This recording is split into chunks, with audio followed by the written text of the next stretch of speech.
नमः ॐ विष्णुपादाय कृष्णप्रेष्ठाय भूतले श्रीमते भक्तिवेदान्त स्वामिनिति नामिने। नमस्ते सारस्वते देवे गौरवाणी प्रचारिणे निर्विशेष शून्यवादी पाश्चात्यदेशतारिणे। जय श्री कृष्ण चैतन्य प्रभु नित्यानंद श्री अद्वैत गदाधर श्रीवासादि गौर भक्त वृंद। धृतराष्ट्र उवाच धर्मक्षेत्रे कुरुक्षेत्रे समवेतायुयुत्सवः मामका पाण्डवाश्चैव किमकुर्वत सञ्जय। श्रीभगवानुवाच अशोच्यानन्वशोचस्त्वं प्रज्ञावादांश्च भाषसे गतासु न गतासूंश्च नानुशोचन्ति पण्डिताः। देहिनोऽस्मिन् यथा देहे कौमारं यौवनं जरा तथा देहान्तरप्राप्तिर्धीरस्तत्र न मुह्यति। मात्रा स्पर्शस्तु कौन्तेय शीतोष्णा सुखदुःखदा आगमापायिनो नित्यास्तांस्तितिक्षस्व भारत। नैनं छिन्दन्ति शस्त्राणि नैनं दहति पावका न चैनं क्लेदयन्त्यापो न शोषयति मारुतः। विषया विनिवर्तन्ते निराहारस्य देहिनः रसवर्जं रसोग्रस्य परं दृष्ट्वा निवर्तते।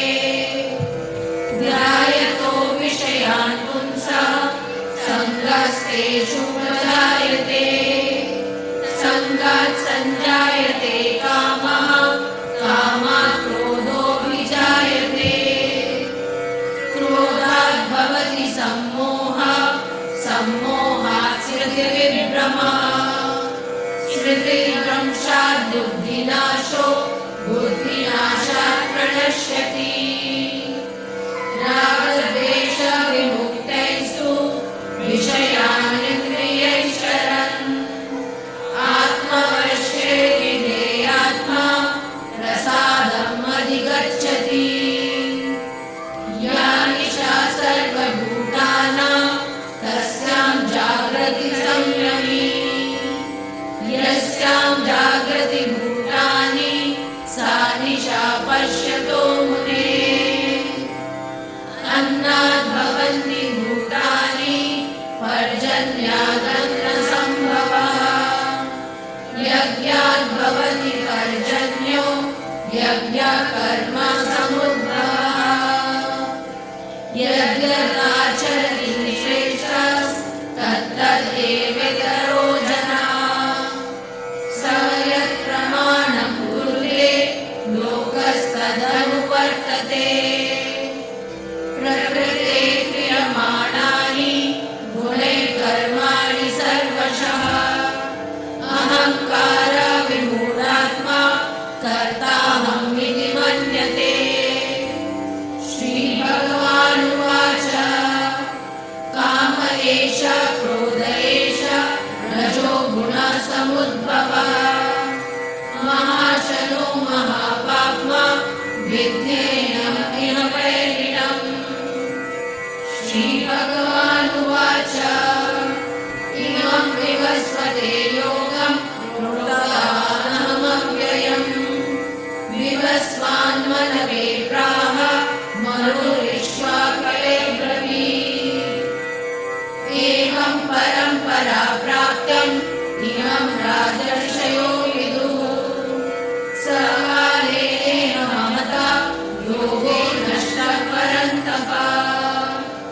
स एवायं मया तेद्य योगः प्रोक्तः पुरातनः भक्तोऽसि मे सखा चेति रहस्यं एतदुक्तम्।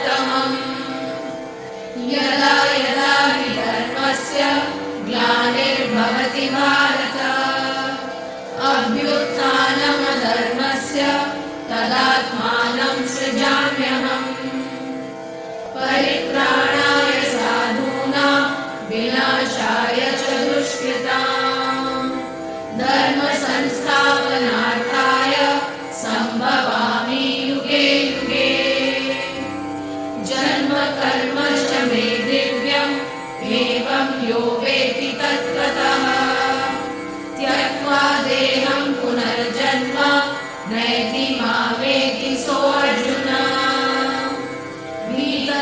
वीतरागभयक्रोध मन्मया मामुपाश्रिताः बहवो ज्ञानतपसा भूता मद्भावमागताः ये यथा मां प्रपद्यन्ते तांस्तथैव भजाम्यहम् मामवर्त्मानुवर्तन्ते मनुष्या पार्थ सर्वशः चातुर्वर्ण्यं मया सृष्टं गुणकर्मविभागशः तस्य कर्तारमहिमां विद्यकर्तारमव्ययम् तद्विद्धि प्रणिपातेन परिप्रश्नेन सेवया उपदेक्ष्यन्ति ते ज्ञानं ज्ञानिनस्तत्त्वदर्शिनः विद्या विनय संपन्ने ब्राह्मणे गविहस्तिनि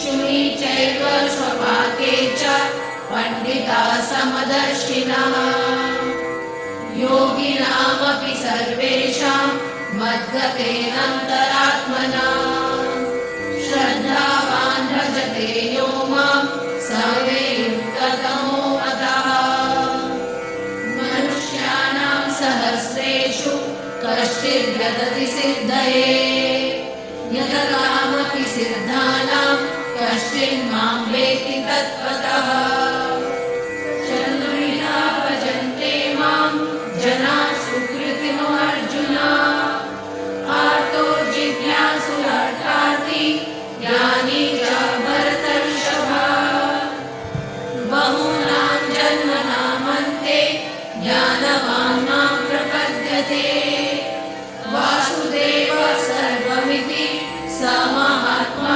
सुदुर्लभः अन्तकाले च मामेव स्मरन् भुक्त्वा कलेवरम् यः प्रयाति स मद्भावं याति नास्त्यत्र संशयः यं यं वापि स्मरन् भावं त्यजते कलेवरम् तं तमेवैति कौन्तेय सदा तद्भावभावितः तस्मात् सर्वेषु कालेषु मामनुस्मर युध्य च मय्यर्पितमनो बुद्धिर्मामे वैश्यसि संशयः सततं कीर्तयन्तो मां यतन्तश्च दृढव्रताः नमस्यन्तश्च मां भक्त्या नित्ययुक्ता उपासते अनन्या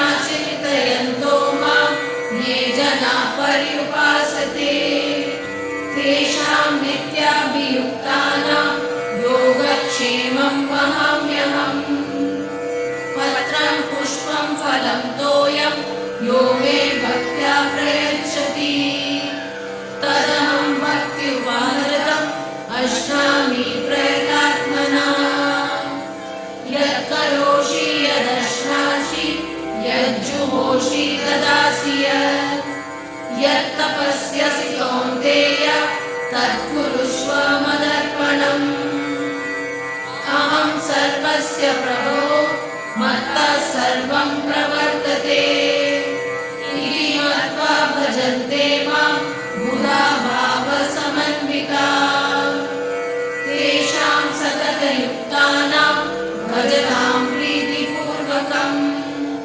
ददामि बुद्धियोगं तं येन मामुपयान्ति ते अर्जुन उवाच परं ब्रह्म परं धाम पवित्रं परमं भवान् पुरुषं शाश्वतं दिव्यम् आदिदेवम् अजं विभुम् आस्वां ऋषयः सर्वे देव देवर्षि नारदस्तथा असितो देवलो व्यास स्वयं चैव ब्रवीषि मे मय्येव मनः आधत्स्व मयि बुद्धिं निवेशय निवसिष्यसि मय्येव अत ऊर्ध्वं न संशयः मां च यो व्यभिचारेण भक्तियोगेन सेवते सगुणान् समतीत्यैतान्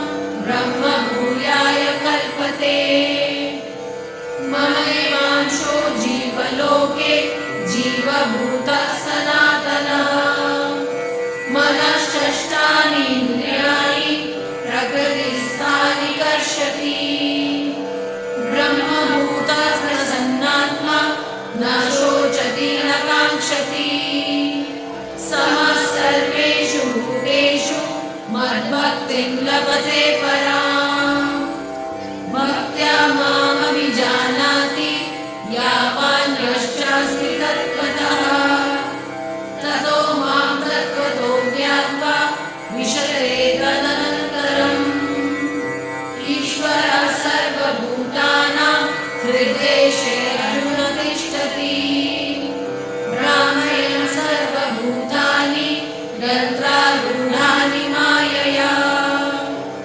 मन्मना भव मद्भक्तो मद्याजी मां नमस्कुरु मामे वैश्यसि सत्यं ते प्रतिजाने प्रियोऽसि मे सर्वधर्मान् परित्यज्य मामेकं शरणं व्रज अहं त्वां सर्वपापेभ्यो मोक्षयिष्यामि मा शुचः य इदं परमं गुह्यं मद्भक्तेष्वभिधास्यति भक्तिं मयि परां कृत्वा मामे वैष्यति संशयः न च तस्मान् मनुष्येषु कश्चिन्मे प्रियकृत्तमः भविता न च मे तस्मात् अन्यः प्रियतरो भुवि यत्र योगेश्वरः कृष्णो यत्र पार्थो धनुर्धरः तत्र श्रीविजयो भूतिर्ध्रुवा नीतिर्मतिर्मम हरे कृष्ण कृष्ण कृष्ण हरे